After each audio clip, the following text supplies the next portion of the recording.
नमस्ते सदा वत्सले मातृभूमि।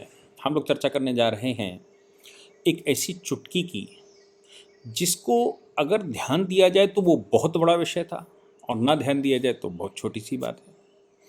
सुप्रीम कोर्ट के 75वें वर्ष 28 जनवरी को सुप्रीम कोर्ट ने प्रॉपर काम करना शुरू किया था। उससे पहले फेडरल कोर्ट एपेक्स कोर्ट हुआ करती थी जो संसद भवन के अंदर या संसद के अंदर हुआ करती थी और वो कोर्ट निकालकर बाहर लाई गई थी। उसको सुप्रीम कोर्ट नाम दिया गया था। कॉन्स्टिट्यूशन में भी उस समय सुप्रीम कोर्ट और फेडरल कोर्ट दो कोर्टों की चर्चा थी। बाद में दोनों मर्ज हो गई और सुप्रीम कोर्ट ऑफ इंडिया बना। सुप्रीम कोर्ट ऑफ इंडिया को नई बिल्डिंग मिली, वो आज तिलक मार्ग वाली बिल्डिंग है जिसमें हम लोग जाते हैं। वो आज़ादी के बाद बनी। अब 28 जनवरी जब सुप्रीम कोर्ट को मान्यता दी गई कॉन्स्टिट्यूशन बनने के बाद और सुप्रीम कोर्ट उसको कहा गया, उसको सेलिब्रेशन मनाते हैं। 75 वर्ष उसको हो गए हैं। एपेक्स कोर्ट को यानी कि फेडरल कोर्ट को सुप्रीम कोर्ट में कन्वर्ट हुए। हर वर्ष उसका सेलिब्रेशन होता है। हम सब जानते हैं 26 जनवरी को क्या होता है, 27 जनवरी को क्या होता है और 28 जनवरी को सुप्रीम कोर्ट अपना सेलिब्रेशन अलग करता है। इसमें ऑनरेबल चीफ जस्टिस रहते हैं, तमाम जजेस रहते हैं, हाई कोर्ट के जजेस रहते हैं, बार के मेंबर्स रहते हैं, डिस्टिंग्विश और गेस्ट्स रहते हैं और जनरली प्राइम मिनिस्टर को या किसी बड़ी हस्ती को बुलाते हैं।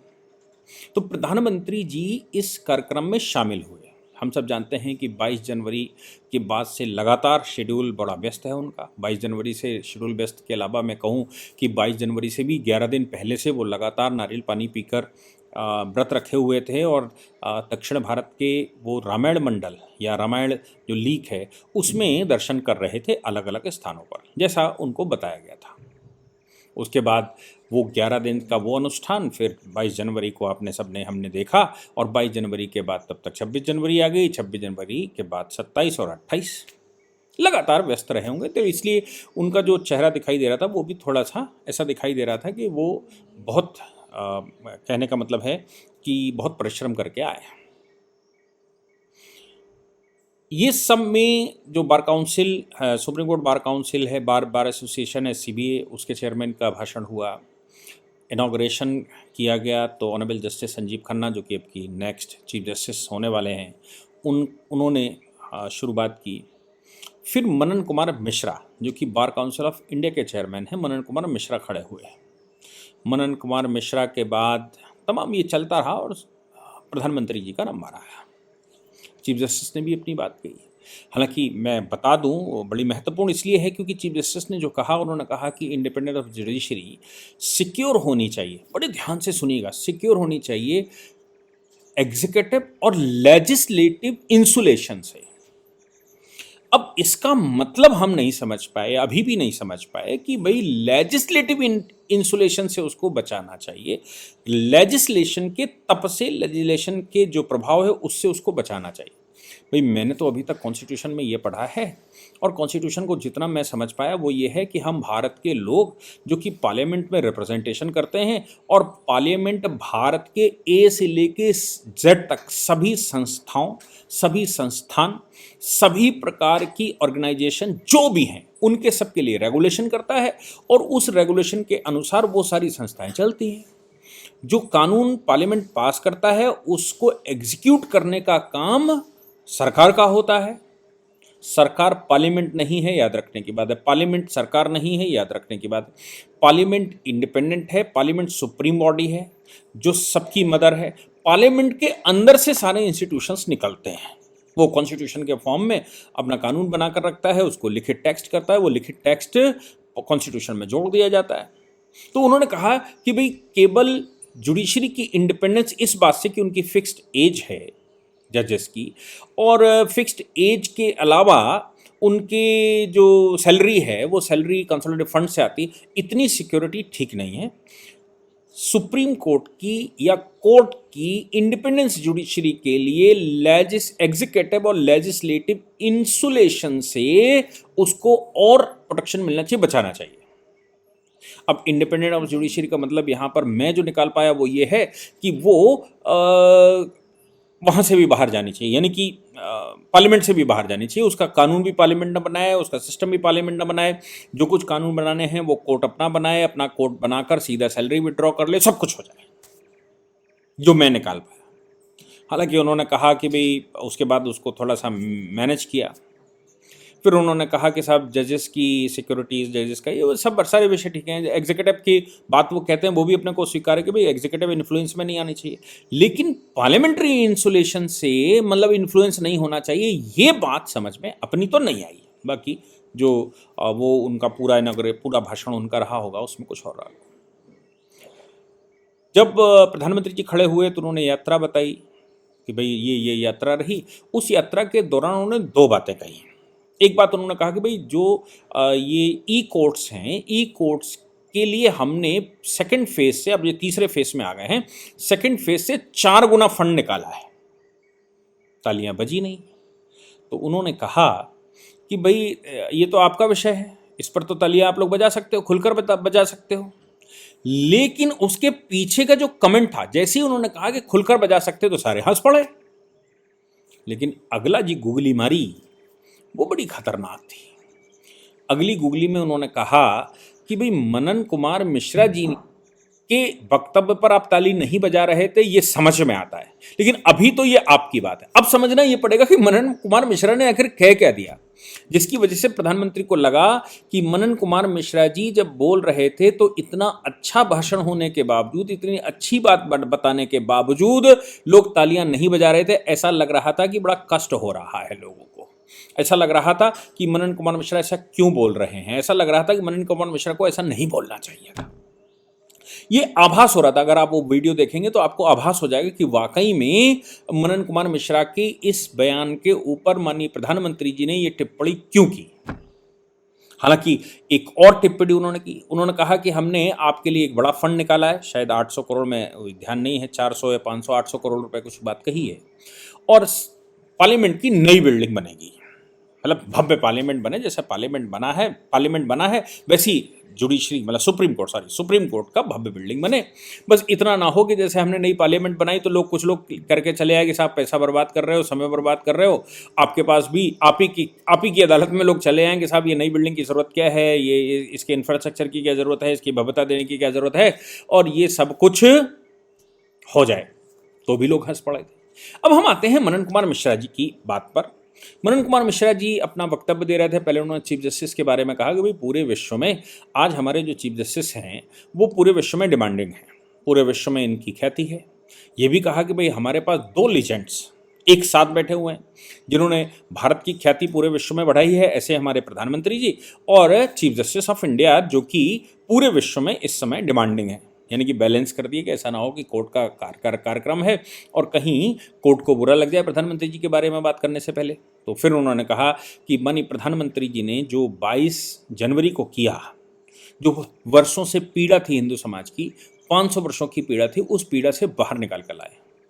उन्होंने कहा कि पूरे विश्व में मान बढ़ाया। उन्होंने कहा कि मैं जब बिहार में गया तो मेरे कुछ फ्रेंड्स मिले हमको।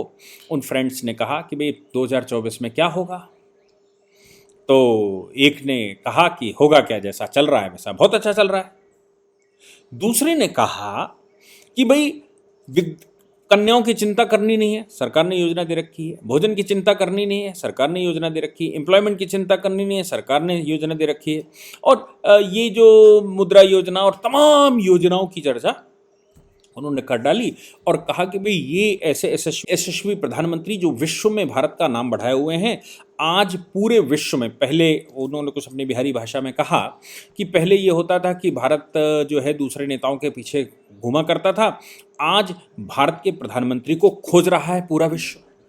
पूरा विश्व भारत की तरफ देख रहा है, भारत के प्रधानमंत्री के नेतृत्व में चलना चाहता है। ऐसा उन्होंने एक सामान्य मतलब एक बड़ा अच्छा सा बौद्धिक दिया, जिसमें उन्होंने प्रधानमंत्री जी को युग पुरुष बता दिया, प्रधानमंत्री जी को भारत का नायक बता दिया, प्रधानमंत्री जी को विश्व का नायक बता दिया, प्रधानमंत्री जी को भारत वैभव का प्रणेता बता दिया और पीड़ा हरने वाला बता दिया, देश को सही दिशा में 5वीं इकोनॉमी ले जाने वाला बता दिया। तमाम उन्होंने बता दिए कि भाई ये भारत की उपलब्धि है जो प्रधानमंत्री जी के कार्यकाल में भारत में आई। अब इन बातों पर कोई रिएक्शन नहीं आ रहा था। बहुत हल्की तालियां भी एक आध लोग बजा रहे थे, तो बड़ी हल्की सी। क्यों? क्योंकि डर ये लग रहा होगा कि कोर्ट की पूरी बेंच बैठी है, चीफ जस्टिस बैठे हैं, आने वाले चीफ जस्टिस बैठे हैं, उनके बाद आने वाले चीफ जस्टिस बैठे हैं। क्योंकि आप सोचो कि इतने सारे लोग और सारा जुडिशरी बैठी हुई है और प्रधानमंत्री जी के अप्रिसिएशन मनन मिश्रा जी कर रहे हैं, कोई ताली बजाते और कोई जुडिशरी का व्यक्ति देख ले तो पता नहीं क्या हो जाएगा। ऐसा डर लोगों में था। तो फिर इस बात को ध्यान में रखते हुए प्रधानमंत्री जी ने ये चुटकी लेते हुए कहा कि भाई मनन मिश्रा जी के बात पर आप ताली नहीं बजा रहे थे, ये बात समझ में आती है, लेकिन भाई ये तो आपके भले की बात है कि आपको हम फंड अलॉट कर रहे हैं बिल्डिंग के लिए कि भाई आप बिल्डिंग अच्छी कर लो।